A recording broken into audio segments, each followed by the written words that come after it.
What's up, everybody? No one likes to try hard here, and to be honest, no one likes to try hard. And I'm run like hell. Ah, What's up, guys? So, we have another Road to Reach commentary, and here we go. So, first of all, I'll let Pete start this one off once again. Right. So, like the other commentary we had, I have a small list of some stuff I want to talk about. The first thing I want to talk about is the battle rifle. I would like to see that be in DLC for firefight mode, not in matchmaking, because if you have the battle rifle and matchmaking, that kind of defeats the purpose of the DMR and the direction of Halo where they want to take it. So I think they should have it in firefight, just so they can have the BR, just so people can be happy. And it's firefight anyway, so it really doesn't matter. Right. I think the point of that is like basically saying that the BR should become downloadable content, and since it can't be, I think it would more unbalance the system they're going for by putting it in the actual multiplayer, like Team Slayer and all of that stuff.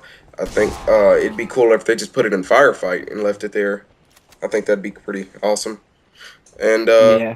another big thing while we're on the topic of firefight is matchmaking is now in both campaign and firefight. So that's a huge thing for me. It's kind of like Halo 3 was kind of like playing Call of Duty World at War and taking out the online Xbox Live matchmaking system for zombies. It kind of leaves you without, it kind of leaves you deserted. So it's awesome to see matchmaking in those two. I know that's probably one of my most excited new things besides the storyline. So Right, and a lot of people were asking for this because, a lot of people didn't have ODST or they weren't online, so they couldn't just go into matchmaking from firefight mode in ODST and just join with random people and play firefight. And, it caused like a lot of headaches and frustration.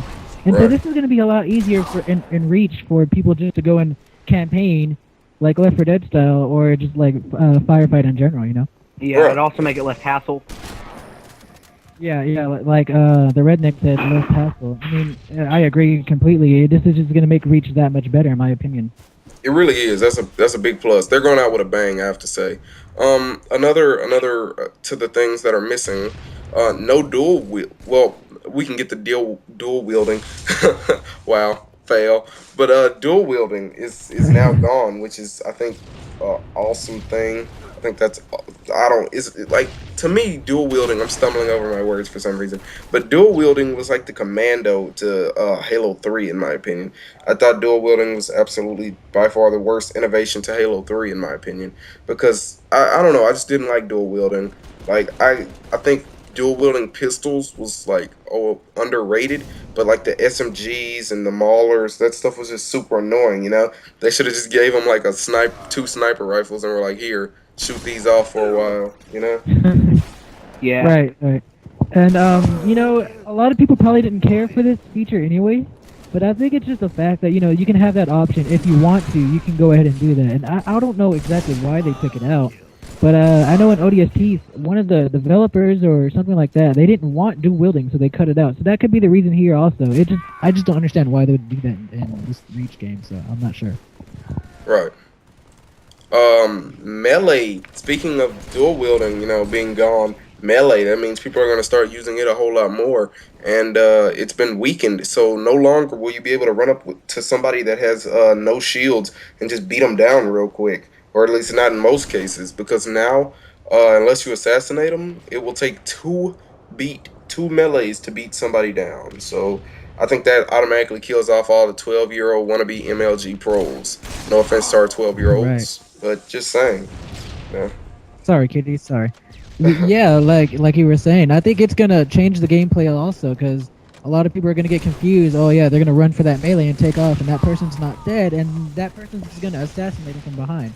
I think that's gonna create a lot of confusions. I mean, it won't be so bad after a while. A lot of people will get used to it, but it's just the fact that people are gonna forget. Oh shit, I gotta fucking melee him down again or spray him a little bit more.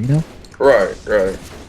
So, And also, speaking of that melee, I mean that also applies for the sword. You can use your melee to save yourself from the sword. Also, that the sword is no longer a one-hit kill if you melee at the certain time. Yeah, you can actually go into battle with somebody that has a sword now, and it's basically your forearm versus their sword, which I know was really annoying in Halo 3 because that was literally the commando of Halo 3. That was another one of the big annoying things to me was the fact that swords could literally like jump through like 5 feet of air magically. They could glide you towards somebody, and I know I'm not the only one that had to have been annoyed with that. I mean, it's cool using it, but when you're on the other end of it, forget that. It's no fun. It is Right. no fun at Right, and all. something I want to say before this. Well, I'm pretty sure this video is done now, but something I want to talk about real quick is the servers crashing. Now, if you played the beta, and you'd probably know what I'm talking about, that server crashing within the first few like minutes to an hour, that was real frustrating. And one can only wonder what's gonna happen when this game comes out at fucking the 14th of September. Right, Right. agreed. But thanks guys for watching, and hopefully we won't have to The deal with cake any of is a these problems. lie. The cake is a lie. The cake